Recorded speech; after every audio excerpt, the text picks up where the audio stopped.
Hola, ¿qué tal chicos? Muy buenos días, tardes, noches, dependiendo de la hora en la que estén visualizando este video. El día de hoy vamos a hablar el tema de cardiopatías congénitas, que es un apartado anexo a este submódulo de soporte vital avanzado pediátrico de la Escuela Estatal de Técnicos en Urgencias Médicas.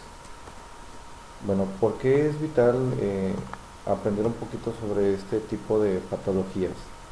Es necesario entender la fisiopatología, que es algo que vamos a ver un poquito en el abordaje de estos temas, identificar las sintomatologías de acuerdo a su clasificación clínica y obviamente esta orientación clínica nos va a ayudar a determinar si el paciente corre o no peligro su vida en el momento de abordarlo y también identificar los factores que van a influir en los pacientes para que presenten estas patologías. Recordar un poquito que la circulación cardíaca tanto en la vida intrauterina y en la vida extrauterina tiene una dinámica muy distinta, ¿sí? Esto lo vimos retomándolo de igual manera un poco en anatomía del sistema circulatorio. Recordar que en el caso de la vida intrauterina la circulación viene desde la placenta y llega al bebé a través de un sistema vascular que denominamos pues arterias y venas que estructuran lo que viene siendo el cordón umbilical. ¿Sí? Tenemos aquí pues prácticamente dos arterias y una vena. Esta va a llegar prácticamente como lo vemos aquí en la imagen, la sangre oxigenada de la madre va a llegar a través de la vena umbilical al sistema portal, ¿sí? Aquí viene una ramificación al sistema portal y otra ramificación va directamente hacia la vena cava inferior, ¿sale?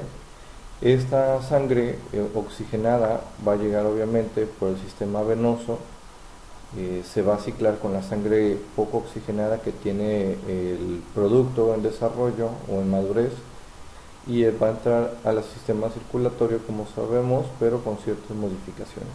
¿A qué me refiero con esto? El corazón va a estar adaptado a esta vida intrauterina porque sabemos que en su momento pues, los pulmones no son funcionales, ya que esos se encuentran llenos de líquido amniótico. Entonces, ¿qué va a suceder? Va a suceder entonces que la sangre que llega oxigenada del sistema portal o en su defecto de la vena cava inferior va a pasar a la aurícula derecha, posteriormente al ventrículo derecho y de ahí normalmente en la vía extrauterina viajaría hacia las arterias pulmonares. En el caso de la vida intrauterina vamos a recordar que existen ciertos elementos anatómicos que se llaman shunts o cortos fisiológicos, cortocircuitos fisiológicos. ¿A qué nos referimos? El cortocircuito fisiológico es cuando la sangre oxigenada se mezcla con la sangre no oxigenada o con baja oxigenación.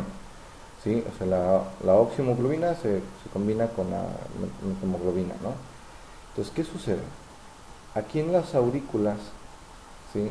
Sabemos que hay una pared que divide la aurícula derecha de la aurícula izquierda. Pues durante la vida intrauterina, este contiene un orificio que se llama foramen oval premium, ¿sí? Este foramen oval lo que va a permitir, o como esta pequeña ventana, lo que va a permitir es que la sangre con mayor oxigenación pase a la aurícula izquierda y esto a su vez pasa al ventrículo izquierdo para que al final termine pues directamente hacia la circulación sanguínea. Esto es aproximadamente entre el 70 y el 80% de la sangre oxigenada o con mayor oxigenación. ¿Qué pasa o qué sucede con la sangre oxigenada que viaja hacia hacia el ventrículo derecho? Pues también hay una comunicación entre el ventrículo derecho y el ventrículo izquierdo, un remanente aproximadamente del 10%. El resto logra viajar hacia la arteria pulmonar, pero de nuevo, para recuperar esa sangre oxigenada, existe este otro cortocircuito fisiológico que conecta ya las arterias pulmonares con la aorta, que se llama ductus arterioso, ¿sí? Estos ductos o estos orificios, obviamente, cuando nace o cuando nacemos, al incrementarse las concentraciones de oxígeno, porque pues ya el niño empieza a llorar, empieza a desplazarse el líquido y hay más oxígeno, por medio de la intervención de ciertas biomarcadores como son las prostaglandinas, logran colapsarse, ¿sí?, estos conductos, inclusive los remanentes del sistema circulatorio del cordón umbilical hacia el hígado, se colapsan y se vuelven ligamentos con el tiempo, ¿sí? Se fibrosan y se vuelven ligamentos que son identificados en la vida ya extrauterina. Entonces, cuando la persona adulta pues ya tiene una circulación normal, esta viene de la vena cava inferior o superior, pasa a la aurícula derecha, al ventrículo derecho, va hacia las arterias pulmonares, hacia los pulmones a oxigenarse, regresa por las venas pulmonares hacia la aurícula izquierda, ventrículo izquierdo, y ahí llega la circulación periférica. ¿Qué sucede entonces, o cuál es el interés de nosotros aprender el tema del día de hoy? ¿Sí? Otro detalle de repaso semiológico. Igual en este espacio les voy a dejar un video para que tengamos y tomemos en cuenta cómo se escucha normalmente un corazón y cómo se escucharía con sonidos como pueden ser la estenosis o insuficiencia, que nos denota lo que son soplos. Los soplos son ruidos anormales que puede emitir el corazón y nos pueden orientar prácticamente a patologías directas del corazón. Recuerden que el foco aórtico lo encontramos en el segundo espacio intercostal, ¿sí?, el segundo espacio intercostal, línea paraesternal derecha, ¿sí?, el foco pulmonar lo encontramos de manera espejo en el hemisferio contralateral, segundo espacio intercostal izquierdo, línea paraesternal izquierda, el foco mitral, quinto espacio intercostal, línea paraesternal izquierda, y el foco mitral, perdón, pero este es el tricuspidio, y el mitral sería quinto espacio intercostal, línea media clavicular izquierda. ¿A qué se refiere esto? Pues prácticamente la S es de estenosis, la S es de un sonido, en este caso por ejemplo la estenosis se escucha más en la sístole, o sea, si se escucha el soplo, ¿sí?, ese sonido agudo, cortante en el sístole, o sea, cuando se escucha el latido en el primer sonido, sería o nos denotaría una correlación hacia la estenosis aórtica, que es pues de las más comunes o los soplos más comunes que podemos escuchar. Si es en la diástole, pues nos denota insuficiencia, al igual que en el caso de la pulmonar. Si el sonido es en sístole, pues es estenosis, y si es en diástole es en insuficiencia. Y en el caso de las válvulas ventriculares, auriculoventriculares, pues en este caso serían lo contrario. Pero igual se los voy a dejar en el video para que lo entiendan un poquito más.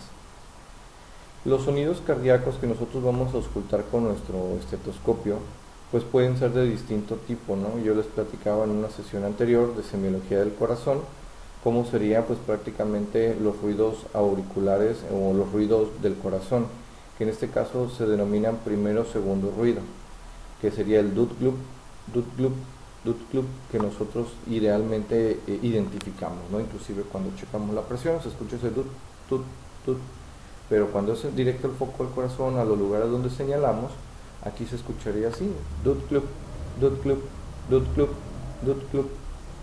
¿Qué sucede entonces cuando escuchamos algún sonido anómalo, más grave, más agudo? ¿Sí? Nos pueden orientar situaciones de estenosis, regurgitación, ¿sí?, ya sea, como les comentaba, en el sístole o en el diástole. Y pues dependiendo del ruido, por ejemplo, también tenemos ruidos patológicos, que es R3, R4, que nos orientan a datos de insuficiencia cardíaca, que nos orientan también a datos de infarto, o los clics serían aperturas de las sigmoideas que se realizan de manera no normal, los chasquidos por las aperturas de las aurículo-ventriculares, de las válvulas, soplos que vienen siendo pérdida del flujo laminar o flujo turbulento. En algunas ocasiones pueden existir datos de estenosis, lo que se pudiera identificar en este caso como un soplo, ¿no? Como tal se escucha un soplo. Hola, hola amantes de la medicina, ¿cómo están? En este video vamos a hablar sobre la fisiología cardíaca, puntualmente sobre los soplos cardíacos.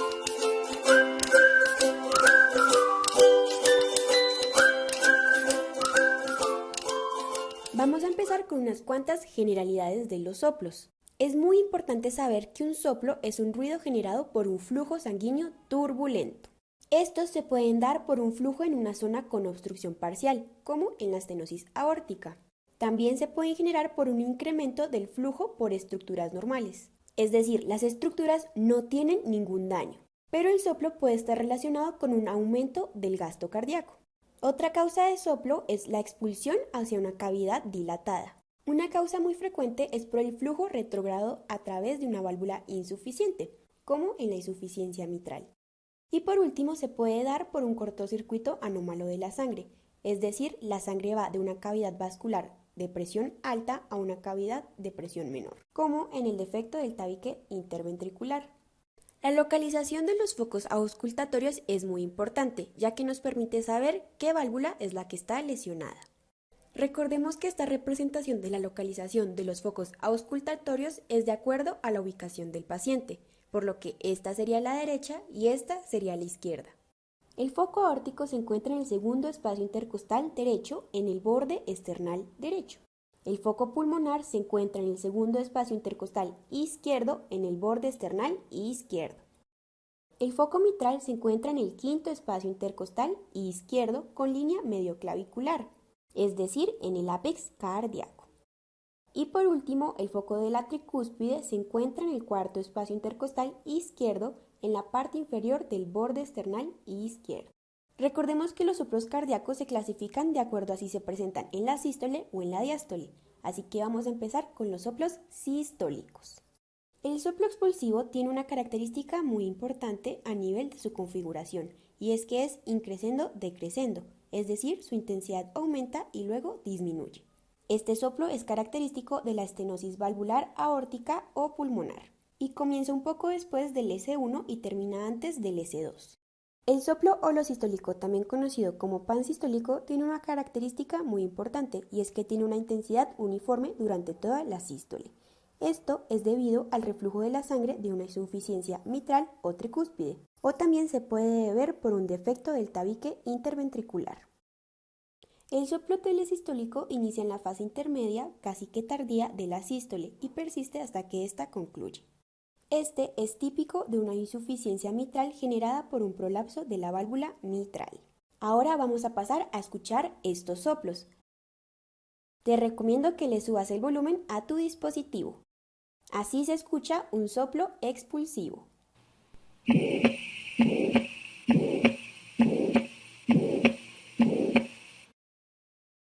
Así se escucha un soplo holosistólico.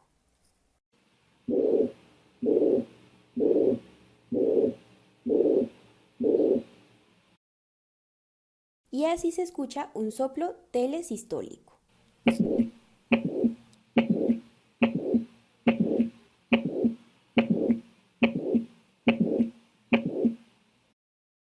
Ahora vamos a pasar a los soplos diastólicos. El soplo protodiastólico deriva de un flujo retrógrado ya sea de la válvula aórtica o de la válvula pulmonar, por lo que es característico de una insuficiencia aórtica o una insuficiencia pulmonar. Cabe mencionar que tiene una configuración indecrescendo y termina antes del S1 que le sigue. El soplo mesotelediastólico es característico de una estenosis mitral o tricuspidia. Ahora vamos a escuchar estos soplos diastólicos. Recuerda subir el volumen. Así se escucha un soplo protodiastólico indecrescendo.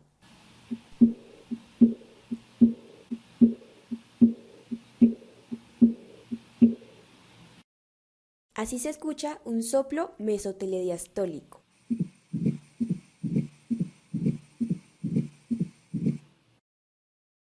Bueno, amantes de la medicina, eso fue todo por este video. Si te ayudó a repasar la fisiología cardíaca, puntualmente los soplos cardíacos, dale like. Te invito a seguir a Fiebre Médica en Instagram, allí podrás encontrar más contenido médico. Por último, no olvides suscribirte a Fiebre Médica si quieres recibir más videos como este. Hola. Hola. Hola. Hola, ¿qué tal? Nuevamente aquí nosotros, bueno, yo, en un tema nuevo que viene a ser con respecto al corazón, soplos cardíacos, cómo es un soplo y aprende a qué indica un soplo, es decir, a qué patología indica al momento de escuchar uno, ¿ok? Bueno, veamos. Bueno, vamos a aprender los soplos cardíacos, cómo es. Primero, tenemos que tener un corazón, ¿no? Un dibujito de ello. Vamos a poner un costado y vamos a poner un pequeño cuadrito, ¿ok? El ruido cardíaco es algo así como estos sonidos: loop en el sístole y dup en la diástole.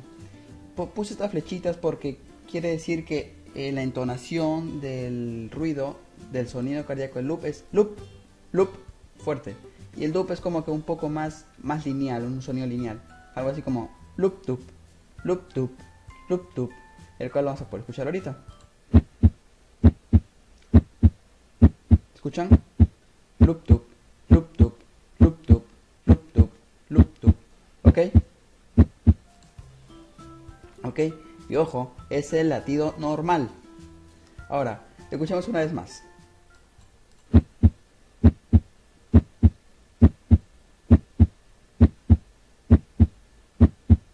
¿Ok?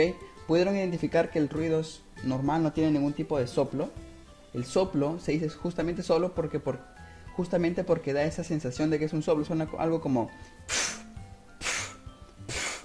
que puede darse en sístole o en diástole. Vamos a ver un pequeño ejercicio para ver si es que pueden captar de dónde es, ¿ok? Veamos.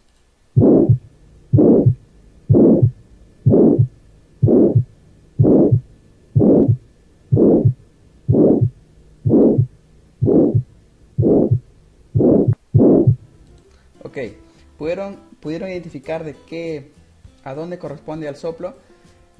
Pueden intentarlo como que reemplazando, como que haciendo loop dup al ritmo del latido cardíaco de acá, y donde no coincida justamente con el sonido normal, ese es el lugar donde está el soplo. Veamos. Otra vez.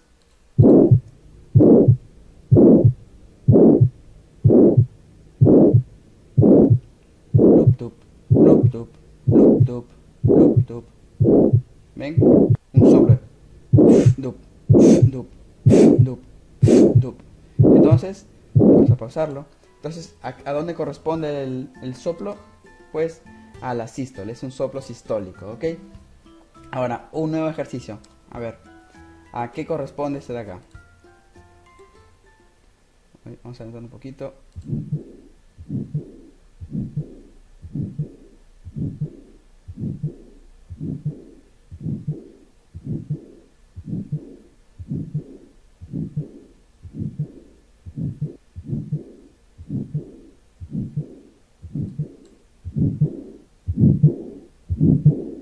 ¿Pueden identificarlo? Les doy una pequeña ayuda. Loop, loop, loop, loop, loop.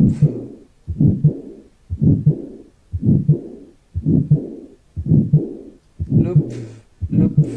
¿No? Entonces, ya pueden identificar que es un soplo diastólico. Muy bien.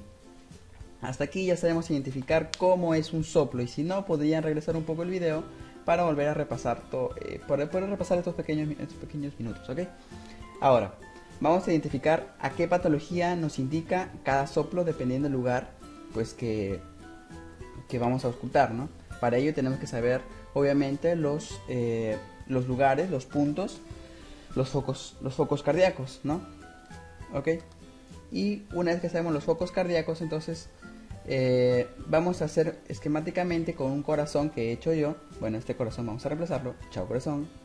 Ven otro corazón. Ok, vamos a reemplazarlo por este corazón esquemáticamente para que lo puedan entender. Vamos a separarlo en 4 partes, ¿ok? 1. Ok, ya está. Separar en 4 partes. 1 parte, 2 partes, 3 partes, 4 partes, ¿ok? Y para poder identificarlo mejor vamos a ver que este lado de acá es la derecha y el de acá es la izquierda, ¿ok? Entonces vamos a poner la primera válvula, ¿ok? O sea, estoy hablando como un esquema solamente en el lugar en el que se encuentra, obviamente, ¿no? Y este viene a ser la válvula aórtica, ¿ok? Y la que sigue, la válvula pulmonar. Ambas están ubicadas en la base del corazón, ¿ok?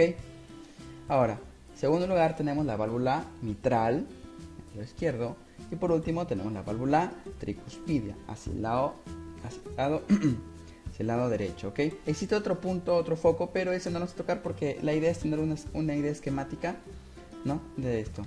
Y estos dos se encuentran en el vértice del corazón, ¿ok? Eso es esquemáticamente, nuevamente, valga la redundancia. Entonces, recordar, pulmonar y aórtica están en la base y tricuspidia y mitral están en el vértice, ¿ok? Bueno, una vez sabido eso, vamos a colocar, por así decirlo, las palabras clave. Dice y SIDE, ¿ok? Si es que no, a ver, ¿cómo decirles? Para que recuerden el orden del dice y SIDE, recuerden que la D va primero que la S y por eso va en primer lugar, ¿ok? Junto a la base. ¿Y por qué les digo eso? ¿Por qué? Porque la D significa diástole, ¿ok? La I significa insuficiencia, la S significa sístole y la E significa estenosis, ¿ok? Entonces, si es que yo un soplo lo encuentro en la diástole de cualquiera de estas dos válvulas de la base, ¿ok? La aórtica o la pulmonar, quiere decir que tiene una insuficiencia de la válvula que encuentren, ¿ok? Con ese soplo. Ahora, si es que yo encuentro un soplo en cualquiera de estas válvulas en la sístole, estoy hablando de que el paciente tiene una estenosis de la válvula con el soplo, ¿ok? De la misma manera sucede acá abajo, sino que en este caso la sístole, el soplo en una sístole indicaría una insuficiencia y el soplo en una diástole indicaría una estenosis de cualquiera de las válvulas, ¿ok? Entonces vamos a practicar un poco a ver si han entendido, ¿ok? Pásame el estetoscopio, por favor. Ok, gracias. Ok, vamos a revisar un poco la válvula aórtica. ¿Qué pasa si es que yo encuentro un soplo sistólico?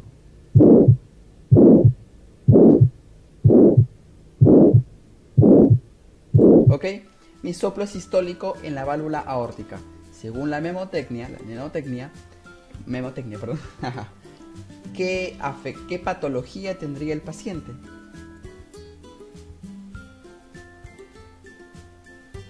Ok, la respuesta ¿cuál es? Si dijeron que el paciente tiene una estenosis aórtica, pues está muy bien, el paciente tiene una estenosis aórtica. Ahora, pasemos a la siguiente válvula. Uy, ya está, la pulmonar. Vamos a poner en este caso la diastólica, ¿ok?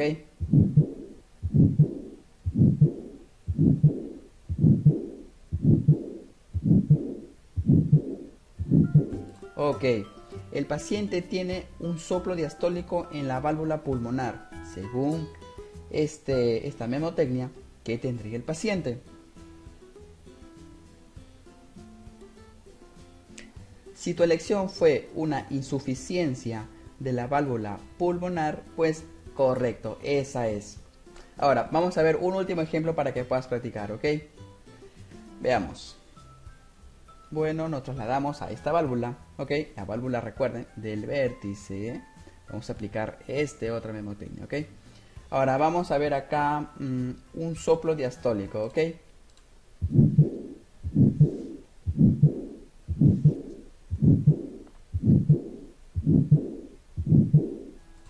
Ahora sí, creo que ya lo tienen bien consolidado el conocimiento, así que creo que lo pueden decir al toque. ¿Cuál es la afección, cuál es la patología de este paciente? Exacto, el paciente tiene una estenosis de la válvula tricuspidia. Y si es que el paciente le encontramos un soplo sistólico, entonces soplo sistólico tiene una insuficiencia de la válvula tricuspidia. Y así de sencillo es, no hay por qué tenerle miedo, la verdad.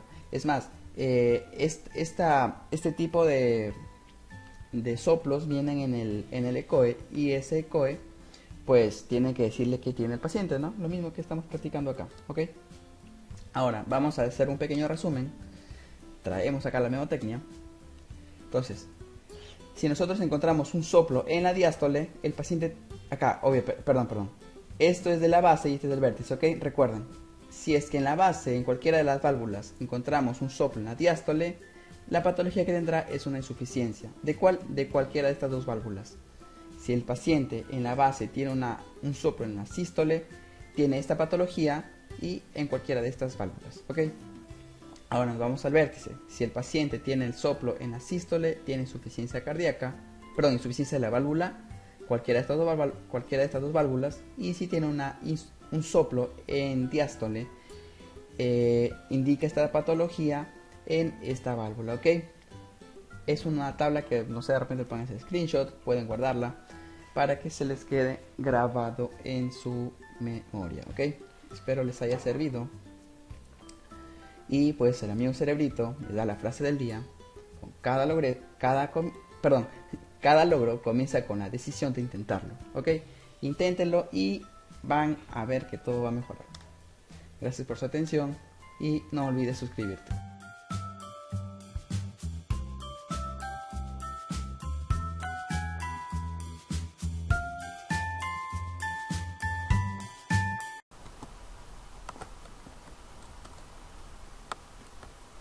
Bueno, la intención de aprender el tema de las cardiopatías congénitas el día de hoy está relacionado ya que las malformaciones del corazón vienen siendo una de las principales causas congénitas en el recién nacido. Suelen ser las más comunes. La tasa de incidencia se puede estimar de 8 a 10 por cada 1000 niños nacidos, y esto es una cifra de España en el 2008.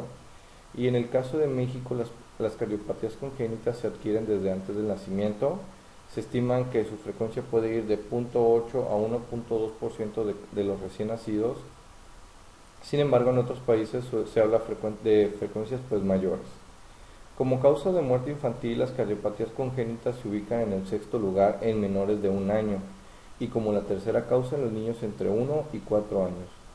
Con base a estos estudios, obviamente orientamos en cuanto a la relación de tasa natalidad y mortalidad, calculando alrededor de 10.000 a 12.000 niños que nacen con algún tipo de malformación congénita.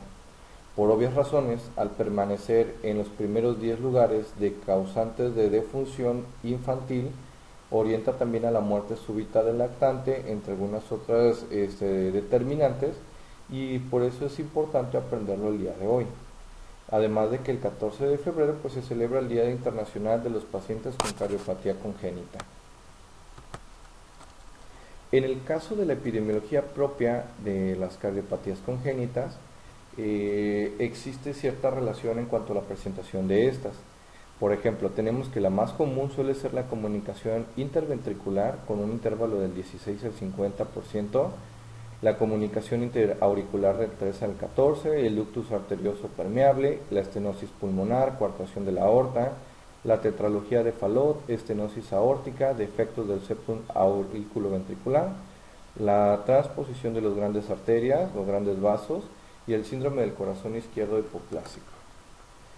A lo largo de estos temas pues vamos a desarrollar las más comunes, porque igual si viéramos todas las cardiopatías este video sería suficientemente tedioso, y en algunos casos pues las intervenciones prehospitalarias, que es el objetivo que lo aprendas el día de hoy, se basan principalmente en la sintomatología del paciente. El diagnóstico de las cardiopatías se suele realizar de manera prenatal, o lo ideal es que se realice de manera prenatal, y esto también lo vamos a ver en el siguiente submódulo de reanimación neonatal, cuando realicemos los interrogatorios perinatales de nuestros pacientes. ¿Sí? En el área médica, obviamente el control prenatal sugiere que con cierto intervalo de mes se realicen ultrasonidos de control, para ofrecer entonces un diagnóstico oportuno y un tratamiento intrauterino en casos que suelen ser muy seleccionados. La evaluación del corazón fetal se realiza dentro de la ecografía fetal detallada de rutina alrededor de la semana 20 a 24, y esta, en caso de presentarse, se asocia más a patologías congénitas ya directamente de malformación, como lo puede ser la trisomía 21, que es en el 40% de los casos. Hay una comunicación del canal auriculoventricular, comunicación auricular, comunicación ventricular, Fallot, ductus arterioso persistente.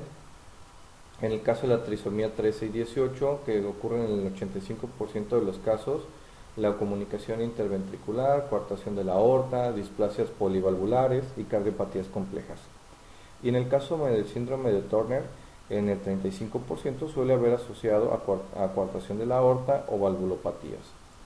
Hay algunas otras patologías que no dependen tanto de la relación de alteración de cromosomas, como lo puede ser el síndrome de Marfan, o síndromes de alteración de colágeno, que nos pueden dar este tipo de presentaciones. ¿Cuáles son los factores de riesgo por los cuales los niños pueden nacer con estas alteraciones del corazón? Generalmente está asociado a múltiples variables que pueden ser ambientales o directamente en la concepción y el desarrollo mismo de la vida intrauterina. Se asocia más al riesgo cuando son padres menores de 18 años o mayores de 35, con familiares que han tenido antecedentes propios, ya sea hijos, padres, ¿sí?, o hermanos con malformaciones congénitas, que los niños nazcan con alteraciones cromosómicas, como lo vimos ahorita, trisomía 21, 13, 18, síndrome de Turner. Factores maternos como pueden ser la diabetes, la hipertensión, la obesidad, el lupus eritematoso, que presente por ejemplo la madre rubiola durante el embarazo, y las toxicomanías como el alcohol, la talidomida, que la talidomida en su momento se utilizaba como un medicamento también para las náuseas, ya afortunadamente no se recomienda, la difeniliriantoína, el litio, e inclusive hasta la propia aspirina suele ser causante de este tipo de situaciones.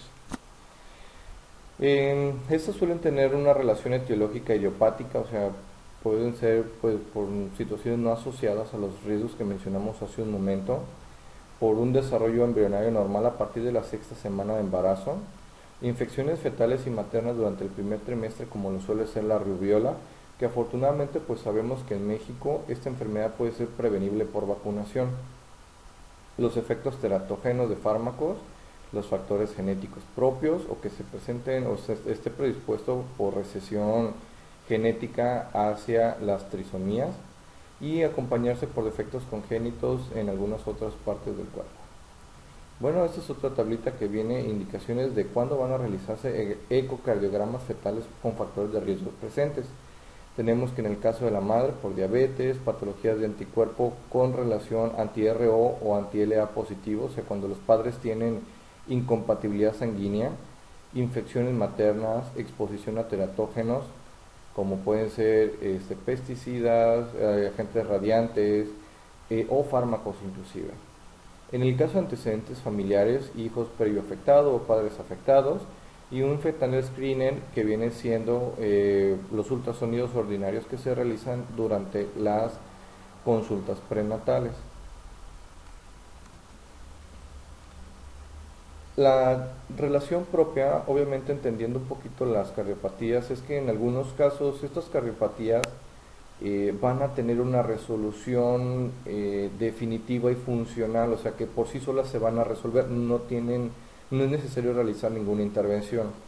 Pero si esta cardiopatía persiste, obviamente nuestro paciente a lo largo de su vida puede generar situaciones en las que puedan manifestarse sintomatologías clínicas que requieran hospitalizaciones muy frecuentes, reintervenciones que pueden ser quirúrgicas, ingresos a urgencia, intolerancia a ejercicio, infecciones del corazón muy frecuentes, patologías asociadas como hipertensión, arritmia o complicaciones del síndrome aórtico, y obviamente pues todo esto va a detonar a que nuestro paciente a lo largo de su vida va a presentar una menor esperanza de vida con una menor calidad, y pues sí va a haber afectado en este caso por la situación de la calidad de vida, ¿no?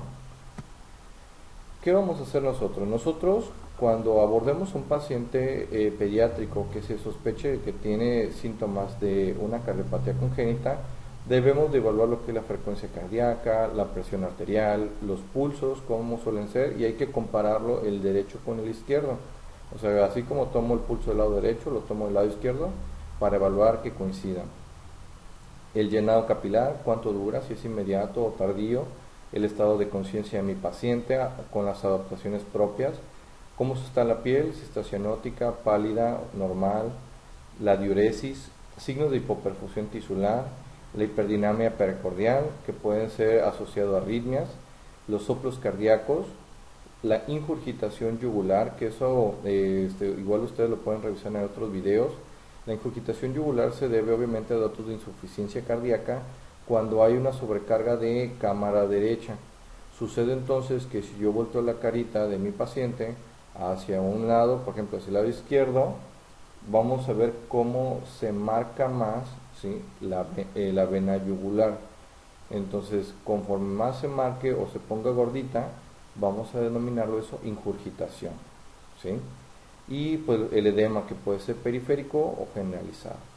Los signos más específicos en este caso de insuficiencia cardíaca asociada a una cardiopatía congénita suelen ser datos de taquipnea con más de 50 respiraciones por minuto, el ritmo de galope que nos indica una arritmia, hepatomegalia, que para eso pues hay que palpar el hígado, y generalmente en el caso de los niños el hígado es normal a veces que rebase un poquito la parrilla costal, pero cuando está asociado a la hepatomegalia con un reflujo hepatoyugular, bueno, en este caso una ingurgitación yugular, se le denomina reflejo hepatoyugular, y pues obviamente aquí nos denota datos de insuficiencia cardíaca, además como la dificultad para la alimentación. La forma de presentación de una cardiopatía congénita va a depender fundamentalmente del tipo y gravedad de lesión cardíaca, de la caída de las resistencias pulmonares y del cierre del ductus arterioso. En el periodo neonatal, la clasificación de las cardiopatías congénitas, o CC, con mayoría la utilidad de la práctica clínica hace referencia a la fisiopatología del ductus, y esta puede diferenciarse en 2 o en 3 tipos de clasificación. En el caso de las dos, las más comunes son la cianótica y la acianótica, ¿sí? O sea, una donde la sangre, perdón, la piel la vas a ver azulada, y otra donde no lo vas a ver azulado. En el caso de la cianótica, generalmente va a ser dependiente del ductus arterioso o de la persistencia del ductus, de un ducto permeable, ¿sí? No tanto el arterioso, de un ducto permeable. Y en el caso de la cianótica puede estar relativamente dependiente de un ducto, pero que siempre va a presentar un bajo gasto cardíaco. Y en el caso de la tercera clasificación va a ser acianótica, de bajo gasto cardíaco, pero que no va a depender de ductos. Los síntomas más frecuentes de las cardiopatías congénitas suelen ser la intolerancia al esfuerzo y las palpitaciones. La capacidad física autopercibida no va a corresponder adecuadamente con la cuantificación objetiva del esfuerzo. Es lo que le decíamos, ¿no? El paciente lo puedes ver muy apagado, adinámico, y que se agita muy frecuentemente con esfuerzos muy pequeños. Para eso la prueba del ejercicio cardiopulmonar ha ganado un protagonismo como una evaluación objetiva en el caso de los pacientes mayores, tanto aparentemente en los pacientes asintomáticos como en los sintomáticos. Se debe preguntar al paciente por sus hábitos de vida para detectar cambios progresivos en la actividad diaria y limitar así la subjetividad del análisis de los síntomas. En pacientes sintomáticos se debe tener en cuenta y excluir cuando sea necesario otras causas como la anemia, la depresión, la ganancia de peso y el desentrenamiento físico, además de algunas otras malformaciones congénitas y secuelas propias. Explicando un poquito sobre las cardiopatías, las clasificábamos en el caso de las acianóticas, que es cuando nos referimos que la sangre oxigenada sufre un cortocircuito desde las cavidades cardíacas izquierdas hacia las derechas, pero sin que se mezcle la sangre no oxigenada. Por lo tanto, pues no hay tanto problema con este tipo de patologías, y la mayoría de ellas tienen una resolución funcional. ¿Cuáles son las que representan las cardiopatías acianógenas? Suelen ser la comunicación interventricular, la comunicación interauricular, la persistencia del conducto arterioso y la coartación de la aorta. En el caso de las cardiopatías cianógenas es cuando la sangre se cortocircuita, o sea que se mezcla desde las cavidades cardíacas derechas a las izquierdas, donde la sangre no oxigenada fluye desde el ventrículo izquierdo hacia toda la región del organismo, por lo que aparece entonces este síntoma patoneumónico que se llama cianosis. Y las que la representan viene siendo la tetralogía de Fallot, la transposición de grandes vasos y la atresia tricúspide. Esta es otra, voy a hacer un diagrama donde podemos aquí determinar de acuerdo al flujo pulmonar si se ve afectado, porque recuerda que al final el presentar estas malformaciones puede orientar a un estado de hipertensión pulmonar, y de ahí que se también puede generar crecimiento ventricular derecho o datos de insuficiencia cardíaca. Dentro de los síntomas de bajo gasto cardíaco, o bueno, cuando identificamos a un paciente con una cardiopatía, vamos a identificar siempre, cuando están sintomáticos, datos de bajo gasto cardíaco: palidez, pulsos débiles, extremidades frías, oligo o anuria, dificultad respiratoria y datos de acidosis metabólica. Si el paciente presenta estos datos clínicos y se sospecha o está presente la información de una cardiopatía congénita, lo ideal sería trasladar al paciente a una unidad médica hospitalaria para que se realice una evaluación sintomática.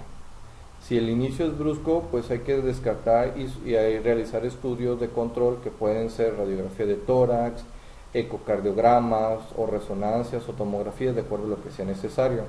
Porque aquí lo que puede suceder es que se pueden presentar datos de hipoperfunción sistémica dependiente del ductus, como coartación de la aorta, síndrome de hipoplasia de cavidades, estenosis aórtica crítica, el complejo Sjögren y la hipoplasia e interrupción aórtica. Para eso, pues el tratamiento generalmente es con prostaglandinas, que la prostaglandina decíamos que era un marcador inflamatorio, en este caso, que se dedica a relajar el conducto, permitiendo pues que la sangre fluya adecuadamente, ¿no?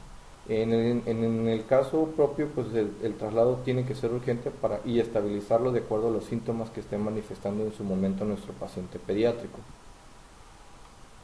Los diagnósticos normalmente se realizan con ecocardiógrafos. El ecocardiograma Doppler color, como el que tenemos aquí en la imagen, va a pintar lo que viene siendo la sangre oxigenada y la sangre poco oxigenada. También nos va a permitir ver cómo existe esa comunicación entre las cavidades auriculares, ventriculares, o malformación o transposición de vasos o grandes vasos. La radiografía de tórax nos va a orientar también a datos de cardiomegalia, ¿sí?, que es el crecimiento del corazón, a datos también de congestión pulmonar, que nos orientan a hipertensión pulmonar. El electrocardiograma nos va a orientar prácticamente a la detección de una actividad anómala eléctrica. Cateterismo cardíaco y la angiografía pues son directamente estructurales. Tenemos este ejemplo en el caso de la detección de un paciente que tiene cianosis central con una saturación de menos del 75% de oxígeno. Se le realiza test de hiperoxia y si hay una respuesta, pues asociamos que se trata de una patología pulmonar.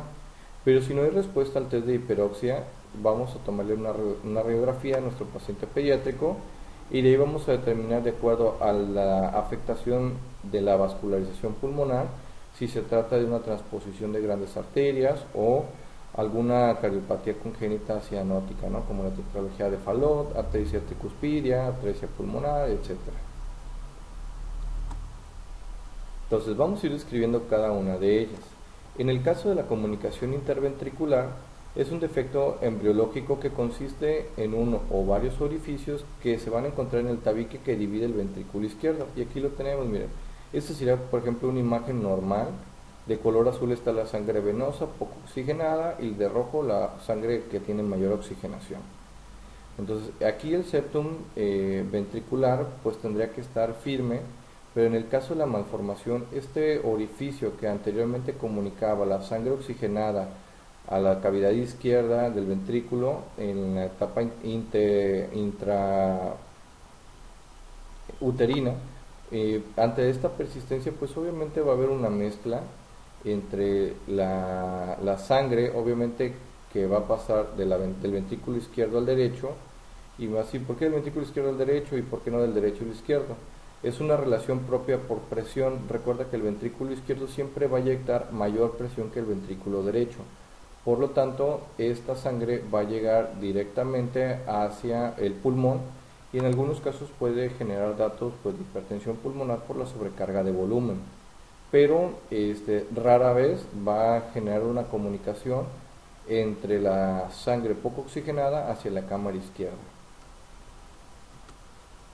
Las manifestaciones generalmente se asocian con soplos en el foco tricuspidio, insuficiencia cardíaca como la taquipnea, taquicardia, agitación, diaforesis, disnea, retraso en el crecimiento, El tratamiento meramente es quirúrgico. El tratamiento también se enfoca en la insuficiencia cardíaca y en algunos casos en tratar datos infecciosos de endocarditis.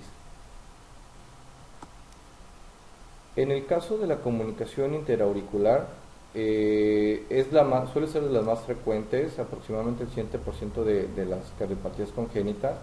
Es un defecto en el que va a haber una comunicación entre la aurícula derecha y la aurícula izquierda por el foramen primum, sí, o el foramen oval, ¿no? Que tiene forma de una monedita, más o menos así se ve.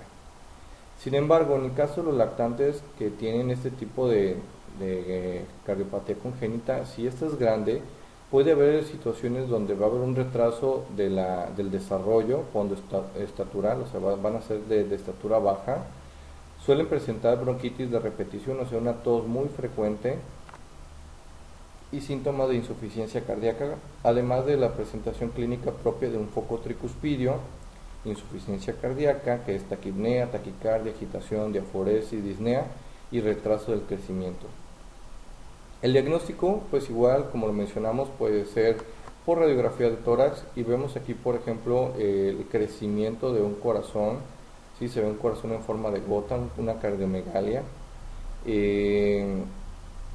Podemos realizar un electrocardiograma donde si la comunicación es pequeña va a presentar un pequeño retraso en la conducción del ventrículo derecho y puede aparecer un patrón RSR' en B1, que son bloqueos de rama derecha, típico de la sobrecarga del volumen derecho. Podemos tomar también angiografías, tomografías, etcétera, pero en el área prehospitalaria lo más común que vamos a tener va a ser un monitor donde podamos visualizar las derivadas precordiales en algunos casos. El tratamiento, pues en la mayoría de ellos, si es menor a 8 milímetros, suele ser un cierre espontáneo a los 18 meses de edad en la vida extrauterina, y si este es más grande y persiste después de los 18 meses, difícilmente se va a cerrar. Por lo tanto, nuestro paciente va a requerir ya un tratamiento y abordaje quirúrgico. Si se deja una comunicación de manera libre, podría generar en el paciente hipertensión pulmonar y taquiarritmias, dentro de las cuales la principal suele ser la fibrilación auricular a partir de la tercera década de la vida. ¿Cuándo va a estar indicado que esta se aborde de manera quirúrgica? Pues cuando hay un cortocircuito muy significativo en la edad escolar y en niños con comunicación interauricular que tengan afectación hemodinámica antes de los 3 años. Ahí está, casi no se ve. En el caso de la persistencia del conducto arterioso, que el conducto arterioso decíamos que se trata de esta pequeña comunicación entre las arterias pulmonares con la aorta, ¿sí? Consiste en la apertura persistente entre la aorta y la arteria pulmonar, y esta va a ser incapaz de cerrarse en el momento del parto. Recuerden que cuando la sangre, que el niño ya nace, se empieza a oxigenar, crecen las cantidades de oxígeno, este ducto va a ser dependiente de sus niveles de oxígeno, va a disminuir la liberación de prostaglandina, lo que va a generar un colapso propio de este ducto. Va a predominar más en prematuros por la situación del nacimiento por vía abdominal. Es más común en mujeres. Se suelen dar infecciones durante el primer trimestre por rubiola, asociado a mujeres que en el primer trimestre tuvieron rubiola, y se da de 1 de cada 1500 recién nacidos. Sus manifestaciones clínicas más comunes suelen ser el soplo del foco pulmonar, conocido como máquina de vapor, ¿sí? La insuficiencia cardíaca, dificultad para respirar que en algunos casos requiere oxígeno. Su síntoma patognomónico más común es la auscultación de soplo en la región infraclavicular izquierda y la palpación de unos pulsos saltones. El diagnóstico igual se realiza, como lo mencionamos anterior, con la pila de estudios paraclínicos. En el caso de un electro vamos a encontrar un crecimiento del ventrículo izquierdo con ondas R prominentes, una Q profunda y alteración en la repolarización. También puede haber ondas P prominentes por dilatación de la aurícula izquierda, y en la radiografía de tórax vamos a identificar una cardiomegalia expensa del ventrículo izquierdo con un hiperflujo pulmonar, y en el caso de los ductos del pequeño, cuando el pequeño es normal, ¿no? El tratamiento pues suele ser un cierre funcional definitivo, o sea, por sí solo, a los 20 o 30 días de vida extrauterina, quedando un ligamento remanente. es lo que llamamos como los soplos, ¿cómo se le llamaba? Soplos o sonidos, se me fue la palabra, pero ahorita acordarme. Eh, si no, pues se puede utilizar inhibidores de prostaglandina para que este colapse, y el que principalmente se utiliza es la indometacina a 200 miligramos endovenoso cada 12 horas durante 3 días, o como se adapte, ¿no? O quirúrgico, ¿sí? Y este solo se reserva cuando los pacientes tienen menos de 8 kilos, con el que tengan insuficiencia cardíaca y un ductus grande. ¿Qué es lo que vamos a hacer o cuáles son las intervenciones del sistema prehospitalario en este tipo de cardiopatías? Principalmente la colocación de oxígeno según sea necesario, la valoración de signos vitales de manera continua, auscultar de manera también continua el área precordial en busca de soplos, palpar los pulsos periféricos, detectar ritmo y amplitud, mantener una vía venosa permeable para la administración de líquidos en caso de que presente datos de bajo gasto, vigilar los datos de dificultad respiratoria y los datos de insuficiencia cardíaca, que como sabemos, si estos predominan o dan continuidad, pues el paciente puede deteriorarse y generar una parada cardiorrespiratoria. En el caso de las patologías cianóticas o las cardiopatías cianóticas, tenemos lo que es la tetralogía de Fallot. Se llama tetralogía porque es integrado por 4 elementos o 4 malformaciones.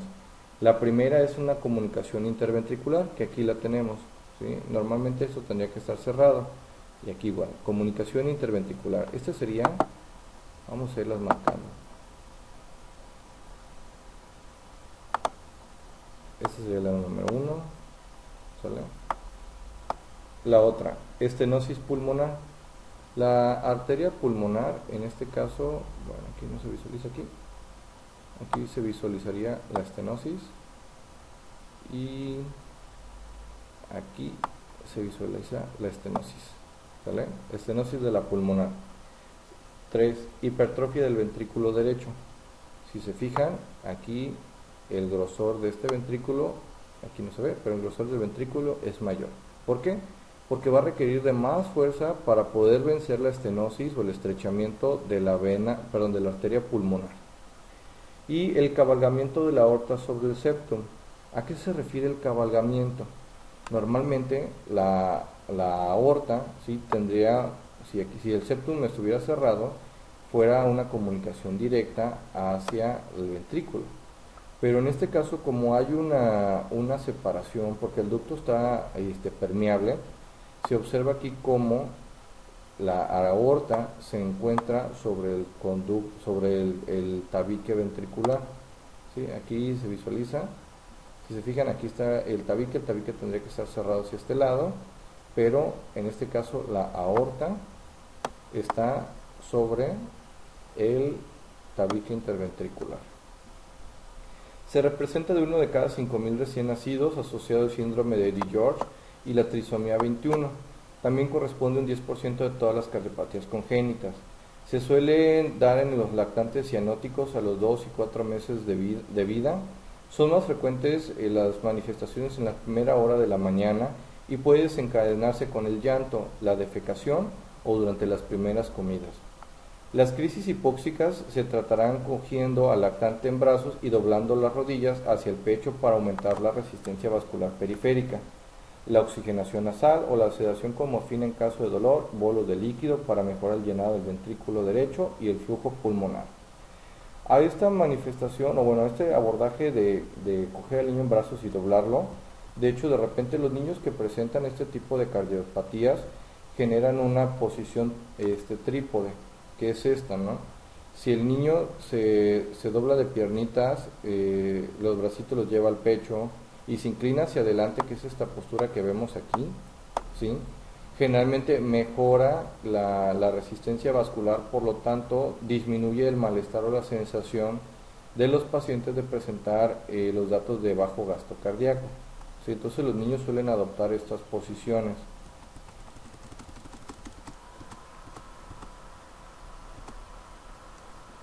La crisis hipóxica, ahí dijimos. La cirugía reparadora electiva en el lactante con tetralogía de Fallot se hace actualmente en los primeros 6 meses de vida. Se debe de remitir a un cardiólogo si el niño ya, por ejemplo, ya lo operaron, ya resolvieron en teoría la tetralogía, pero si presenta arritmia, disnea o datos de insuficiencia cardíaca derecha de nueva aparición, hay que remitirlo de nuevo al cardiólogo.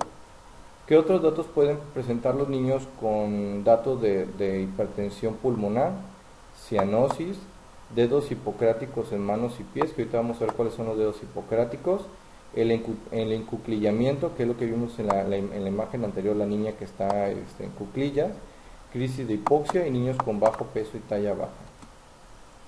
Estos vienen siendo los datos de la cianosis, ¿sí? Los pacientitos suelen presentar tos crónica y la tosecita crónica por los datos de hipertensión y edema, y también los deditos hipocráticos. Los dedos hipocráticos o dedos de palillo de esos que las baquetas, ¿no? Con las que tocas el tambor. Si se fijan, se ve aquí como la uña normalmente tiene un ángulo agudo, y en este caso el ángulo se vuelve obtuso, ¿no? Vemos aquí, inclusive cómo se ven las uñitas gorditas, ¿sí? Y si nos imaginamos una baqueta, pues prácticamente las baquetas, recuerden que al final tienen esta característica, ¿no? Que se ven casi como en bolita los dedos. Igual se pueden verlos en pacientes ya en la vida adulta, sobre todo con datos de hipertensión pulmonar. El diagnóstico se realiza pues obviamente con una radiografía de tórax, se ve un corazón también normal, pero con forma de bota, ¿sí? Aquí vemos, le llaman bota o zapato suizo, ¿no? Aquí. Ahí está, un corazoncito en forma de bota. En el electrocardiograma podemos ver datos de hipertrofia ventricular derecha. Bueno, aquí no se nota mucho, pero veríamos datos donde la P pues se encuentra muy acombinada, ¿no? O R's prominentes y TRs en B1, que es más profundo, ¿no? Que vemos aquí. En el tratamiento es con oxígeno, utilizar betabloqueadores como el propanolol, sedar a los pacientes, corregir la acidosis, y fenilefrina en caso de ese caso severo donde se requiera pues una mejora de la oxigenación en sangre. La transposición de grandes vasos es un trastorno donde la arteria pulmonar o la aorta se hallan en posiciones inversas. Me explico un poco. Normalmente la vena pulmonar pues viene del ventrículo derecho y la aorta viene del ventrículo izquierdo. Pues en la transposición de grandes vasos son situaciones donde la aorta se comunica con el ventrículo derecho, bueno, la sangre del ventrículo derecho va hacia la aorta y la sangre del ventrículo izquierdo va hacia la vena pulmonar. Obviamente son situaciones incompatibles con la vida, por lo tanto es necesario intervenciones muy oportunas y aceleradas, de manera que las manifestaciones suelen ser cianosis, insuficiencia cardíaca, dedos hipocráticos de manos y pies. El tratamiento generalmente va orientado con diuréticos, digitálicos, bicarbonato y la prostaglandina para mejorar la perfusión. Y obviamente pues este paciente necesita un abordaje quirúrgico urgente.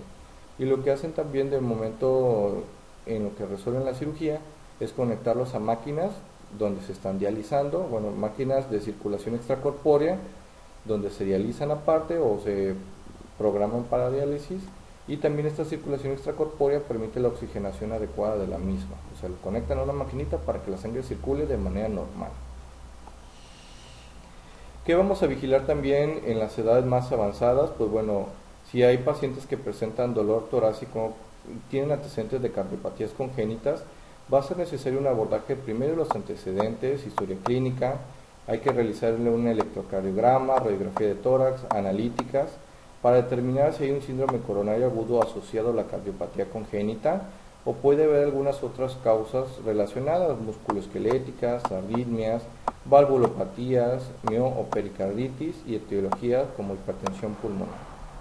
Hay que realizar una adecuada apnesis, desde cuándo está presente el malestar, aparece en reposo con el ejercicio, cuál es la oxigenación basal, la cianosis es central o periférica, cuantificar los datos basales y determinar si la cianosis es periférica o central ¿Y cuál sería mi intervención? Pues en este caso yo aconsejaría que ante datos de dolor torácico y cianosis, lo ideal mejor sería que sea valorado en un hospital, en el caso del personal prehospitalario, que son los que estamos capacitando, y si es hospitalario, pues obviamente la pila de estudios que se deben de realizar de base, el electro, la radiografía de tórax, la interconsulta cardiología para que se evalúe con un ecocardiograma y determinar la funcionalidad propia del corazón.